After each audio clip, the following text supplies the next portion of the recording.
नमस्कार दोस्तों, latest mystery story channel पर आपका स्वागत है। भूत प्रेत, पिशाच, अन्य भूतिया रहस्यमय कहानियां आपको इस चैनल पर सुनने को मिलेगी। अगर आप इस चैनल पर नए हैं तो एक भी कहानी मिस ना करें, इसके लिए चैनल को सब्सक्राइब करें और बेल आइकन दबाएं। कहानी का मजा लेने के लिए अपना हेडफोन लगाएं, कमरे की लाइट्स ऑफ करें और अपने डर का सामना कीजिए।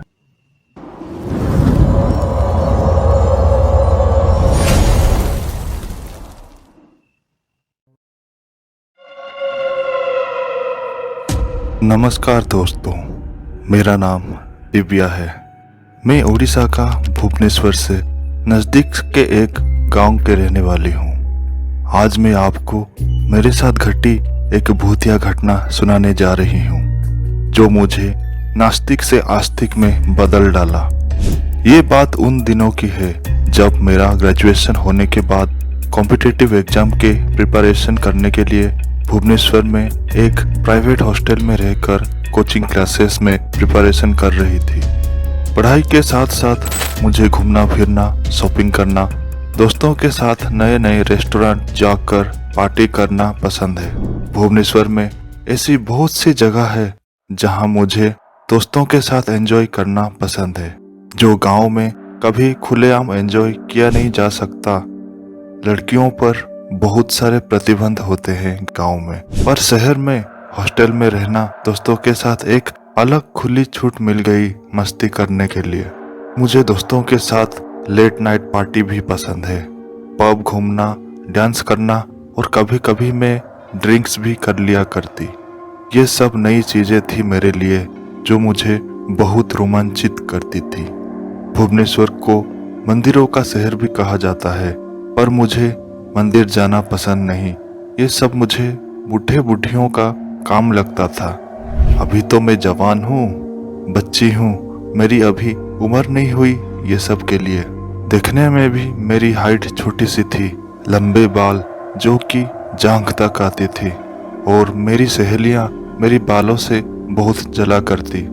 मुझे मेरी बाल बहुत पसंद थे।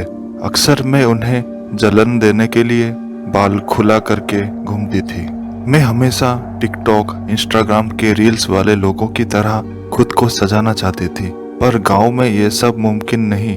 मुझे मेरी सहेलियां बालों को रंग बिरंगा करने का उत्साहित किया।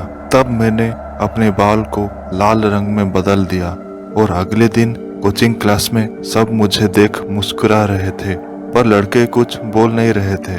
क्लास चलते वक्त एक सर ने मुझे बाल रंग करने के लिए डांटा, पर मैंने भी कह दिया, my life, my rules, my choice, और सब हंसने लगे। तब वो सर बेइज्जती करने के लिए मुझे छपरी बोल दिया, पर कोई बात नहीं, कोई मुझे नहीं समझता। फिर मैंने अगले दिन हाथ में चिड़िया के पंख के टैटू करवा लिया। ये पंख मेरी ऊंची उड़ान के लिए मैंने बनाया था, और कटे फटे जीन्स पैंट और टॉप पहना था। पर मेरे कोचिंग के वो सर और कुछ लड़के छपरी दिव्या बुलाने लगे। पर अब I don't care, my life, my choice. मेरे इंस्टाग्राम के फॉलोअर्स भी ये रूप को पसंद करने लगे। इसके लिए मुझे बहुत खुशी होती, पर मैं अपने रिश्तेदार और गांव के लोगों को मैंने ब्लॉक कर रखा था, क्योंकि छोटी सोच वाले मुझे तंग करते रहते हैं। मुझे बहुत आगे जाना है इन सब से। ये सब अब तक नॉर्मल लाइफ मजे से चल रही थी मेरी जिंदगी में। अभी वो घटना बताती हूँ जो मेरी जिंदगी को पूरी तरह से बदल दिया। एक लेट नाइट पार्टी करके मैं और मेरे कुछ दोस्त रात के 3 बजे मुझे मेरे हॉस्टल से थोड़ी दूर, लगभग 300 मीटर पर हाईवे था, उसी हाईवे पर मुझे ड्रॉप कर दिए। हाईवे से हॉस्टल मुझे अकेले चल के जाना होता है। उस दिन मैं काली गाउन, उस पर चकमक चुमकी वाले स्टोन्स लगे थे। मैंने अपने बाल खुले रखे थे और पार्टी मेकअप की हुई थी। मैंने पार्टी में थोड़ी ड्रिंक्स भी कर ली थी, पर अब तक उतर चुकी थी, पर मुझे नींद आ रही थी। जल्दी से जल्दी मैं हॉस्टल जाकर सोना चाहती थी, पर मेरे पाँव में हाई हील्स, जिससे मैं जल्दी चल भी नहीं पा रही थी। जल्दी जल्दी चलने की कोशिश करती तो नए जन्मे गाय के बछड़े की तरह लड़खड़ा के गिर जाने का डर था। रात के 3 बजे ये जगह बहुत सुनसान था। कुछ स्ट्रीट लाइट थी पर बीच में लाइट खराब थी। वहाँ एक इमली का पेड़ भी था जो कि 50 मीटर तक खूब अंधेरा था वो इलाके पर। मैं चलते चलते वो अंधेरे तक पहुंच चुकी थी। आगे इतना घना अंधेरा था कि मुझे अकेले जाने में डर लगने लगी। इसलिए मैंने मोबाइल का टॉर्च लाइट ऑन करके चलने लगी और कान में ईयरफोन्स लगाया और कुछ म्यूजिक सुन के वही जगह से आगे बढ़ने लगी। वहां से दूर और एक स्ट्रीट लाइट फ्लक्चुएट हो रही थी, उसको मैं देख ही रही थी। अचानक से एक ठंडा सा जोर का हवा का झोंका पीछे से आई, जिससे मेरे बाल आगे की ओर आ गए और मैं ठीक से देख नहीं पाई क्योंकि मेरे आंख के आगे मेरे रंगीन बाल उड़ रहे थे। मैंने तब कुछ समय के लिए अपने मोबाइल बैग में रखकर अपना बाल ठीक करने लगी और बाल में हेयर बैंड लगा ली। तब मेरी नज़र वही फ्लक्चुएट होती स्ट्रीट लाइट पर पड़ी। वो धप धप होती लाइट में मुझे एक इंसानी आकृति नजर आई। वो अंधेरे से भी काली परछाई जैसी थी, पर मेरी आंख लग रही थी। शायद मुझे नींद की वजह से वहम हो रही है क्योंकि आंख मलने के बाद वो आकृति नजर नहीं आई। पूरा सुनसान रास्ता। मुझे अब डर लगने लगी थी। जल्दी से मैं मोबाइल टॉर्च लाइट ऑन की और इधर उधर टॉर्च मारते हुए मैं आगे बढ़ने लगी। मैं वो इमली का पेड़ के पास से गुजर रही थी।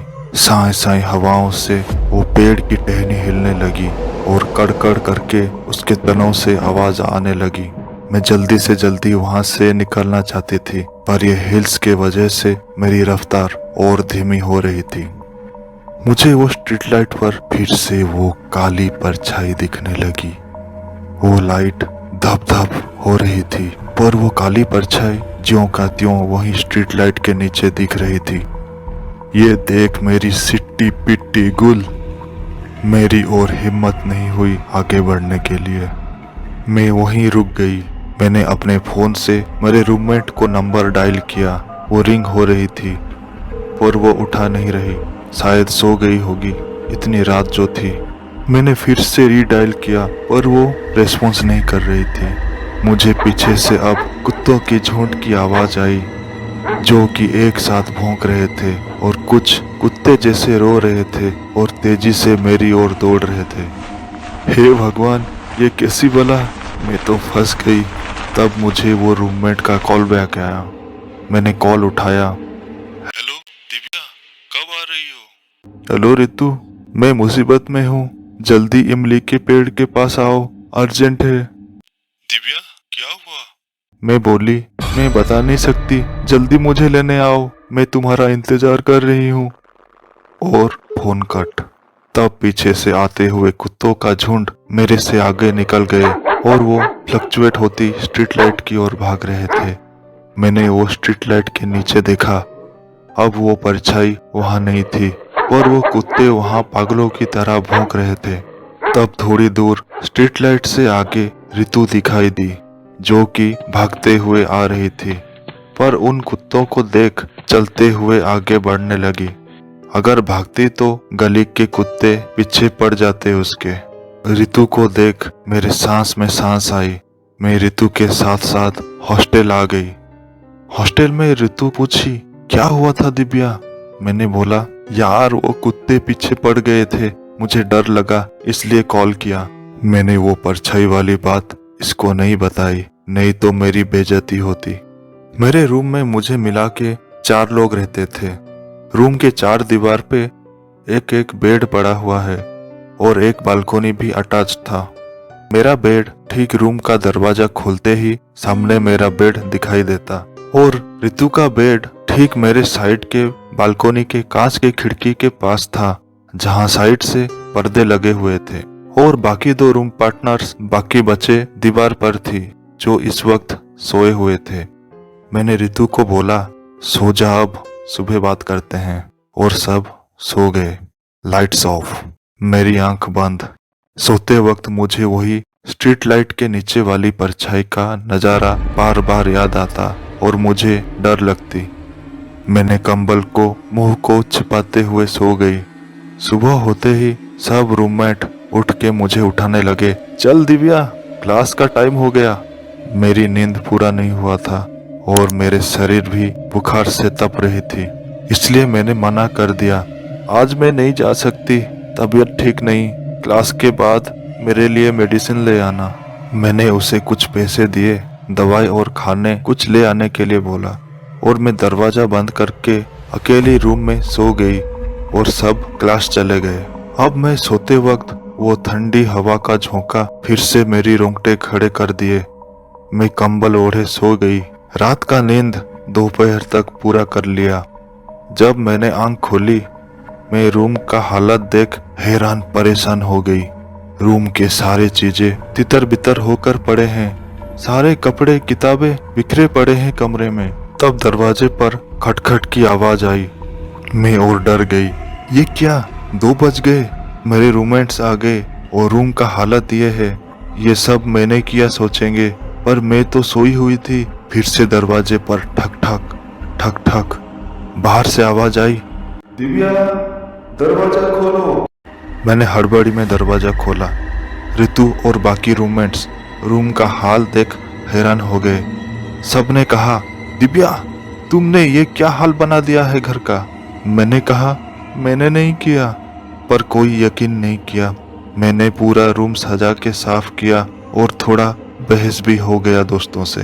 कोई ठीक से मुझे बात नहीं कर रहा था उस दिन। सब बोल रहे थे, छपरी रील्स बना के पागलपंती की है, पुनीत सुपरस्टार बनना चाहती है क्या अब। मुझे बहुत बुरा लगा। मैंने मेडिसिन और खाना खाने के बाद अकेला रहना चाहती थी, इन सब से अलग। इसलिए शाम होते ही मैं छत पर अकेली बैठ के ये दुख को रो रो के रील्स बना रही थी और पोस्ट कर रही थी। ऐसे उटपटांग वीडियो में इतने व्यूज आ रहे हैं देख के मेरा मन को बहुत सुकून मिला। अब मुझे थोड़ा अच्छा लगने लगा। अब अकेली कान में ईयरफोन्स डाले छत पर गाना सुन रही थी और पूरे शहर को देख रही थी और मेरा मूड भी ठीक हो रही थी। अचानक मेरे सर के पीछे से कोई जोर सा मुक्का मारने जैसा लगा। मुझे असहनीय दर्द हो रही थी। पीछे मुड़ा, कोई नहीं था। छत पर अंधेरा था। मैंने मोबाइल टॉर्च लगा के इधर उधर चारों ओर देखा, कोई नहीं था। मैं वहां चीखी चिल्लाई नहीं, चुपचाप नीचे आ गई और दरवाजा खोल सामने मेरे बेड पर सो गई। सर से मेरे खून टपकने लगा था और बेडशीट पे खून देख मेरा रूममेट्स मेरे पास आ गए और बोले, दिव्या तुम्हें क्या हुआ, इतना खून कैसे। मैं भी इतना खून देख हैरान और मैं बेहोश हो गई। थोड़ी देर बाद मेरी आंखें खुली। मेरे सर पर मरहम पट्टी कर दिया गया था। ऋतु पूछी, तुम्हें किसने मारा था। मैंने कहा, मैं कुछ देखा नहीं, किसने मारा छत पर। लगता है कोई घुस आया है हॉस्टल में। दरवाजा अच्छे से लॉक करके रखो। मुझे अच्छा नहीं लग रहा था। मैं फिर सो गई। आधी रात को जब सब सो गए थे, मैं भी नींद में थी, तब मुझे ऐसा महसूस हुआ जैसे मेरे ऊपर बहुत वजन है और मेरे हाथ जकड़ा हुआ है और मैं हिल भी नहीं पा रही थी। मुझे सांस लेने में मुश्किल हो रही थी और मुझे दर्द हो रहा था और मैं बेसहारा पड़ी हुई थी और रोने लगी। मेरी रोने की आवाज सुन पास के बेड में ऋतु जाग गई। दिव्या क्या हुआ, क्यों रो रही हो। उसने लाइट ऑन की। मैं आंख बंद करके रो रही थी और मेरे हाथ खुले थे।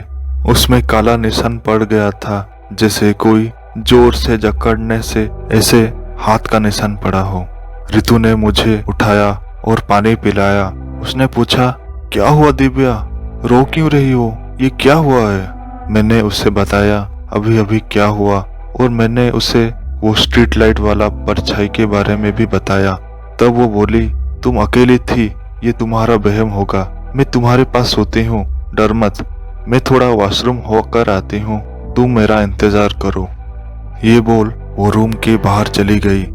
दरवाजा हल्का बंद किए पर वो लॉक नहीं था और जब वापस आई वो जल्दबाजी में दरवाजा बस ऐसे ही बंद की थी, बिना कुंडी और चिटिकनी लगाए, और लाइट ऑफ करके मेरे बेड में सो गई और हम दोनों एक साथ सो गए। जब हम सोए थे ऊपर से किसी के चलने की आवाजें आ रही थी, धम धम धम। और सामने का दरवाजा भी कर करके खुल गई और ठंडा हवा बाहर से अंदर आ रही थी। मैंने आंख हल्के से खोली, दरवाजे से बाहर कोई खड़ा है जैसे लगा। उसे अच्छे से देखने के लिए मैंने आंख अच्छे से खोले और फोकस करके देखा, और जो देखा बाहर में थर थर कांपने लगी।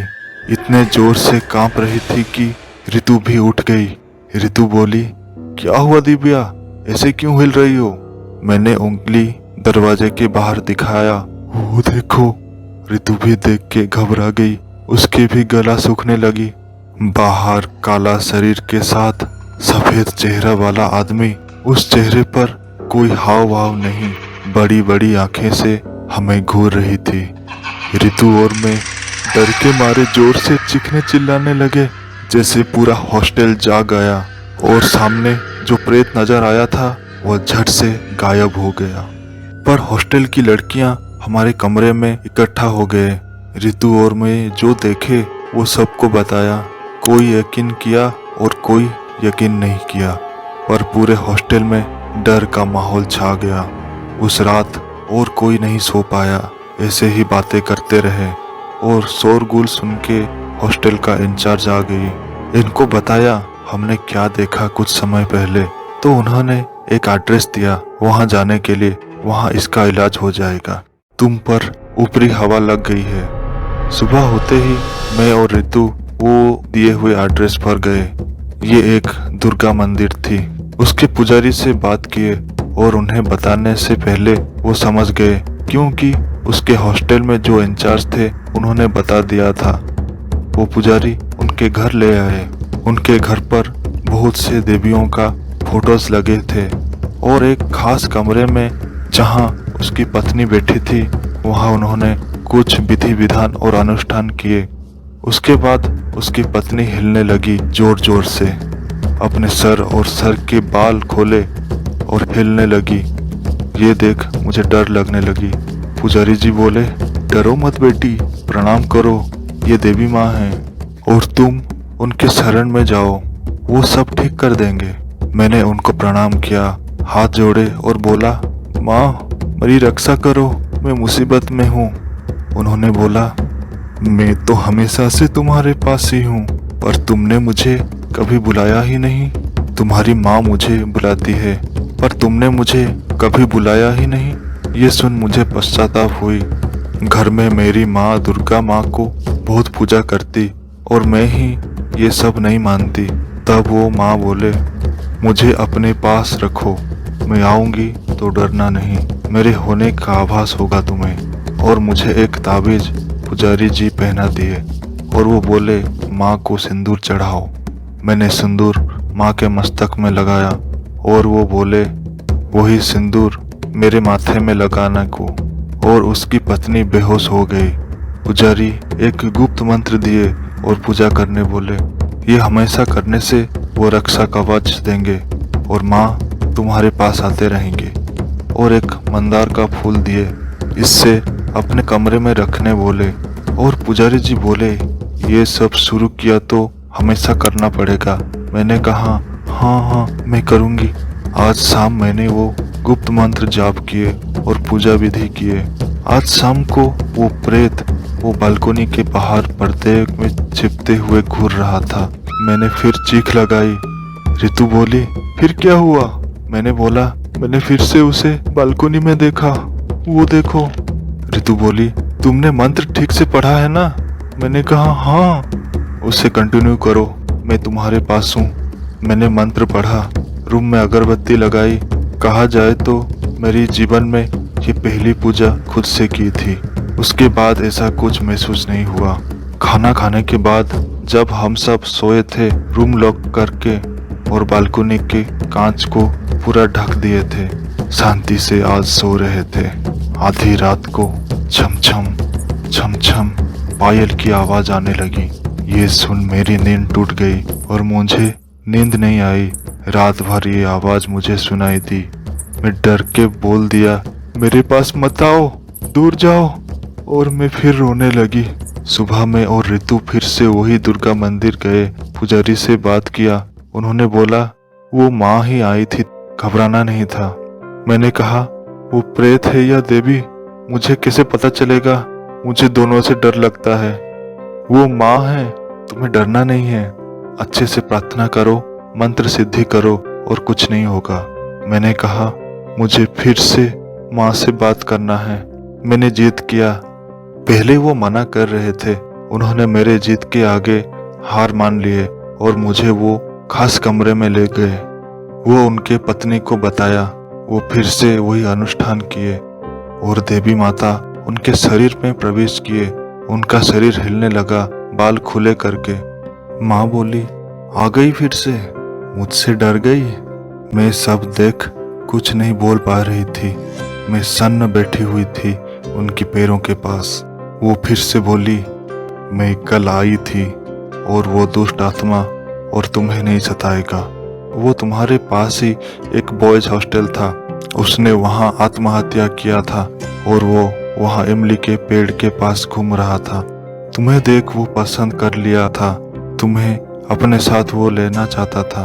तुम अपने बाल कभी खुले करके रात को बाहर ना निकलना। शरीर तुम्हारा अशुद्ध था। जो जो कर्म तुमने इतने दिन से किए थे, ये सब सुन मैं समझ पाई। अब छपरी नहीं बनना। छपरीगिरी अब से बंद। मैंने अपना बाल बांधने शुरू किए। देवी माँ की पूजा पाठ करने लगी। पढ़ाई अच्छे से किया और कभी शराब को हाथ नहीं लगाई। अब मेरी जिंदगी बेहतर है देवी माँ की वजह से। मुझे सही रास्ता दिखाया। मैं मूर्ख भटक चुकी थी। दोस्तों, आज की कहानी कैसी लगी कमेंट सेक्शन में ज़रूर बताएं। अच्छा लगे तो लाइक शेयर करें। आपको ऐसी कहानी और सुननी है तो चैनल को सब्सक्राइब कर बेल आइकन ज़रूर दबाएं, जिससे हमें मोटिवेशन मिलेगी और हम जल्दी नई कहानी आपको सुना सकेंगे। जल्दी से जल्दी चैनल को ग्रो करने में मदद करें। मिलते हैं अगले वीडियो में। तब तक अपने डर का सामना करें।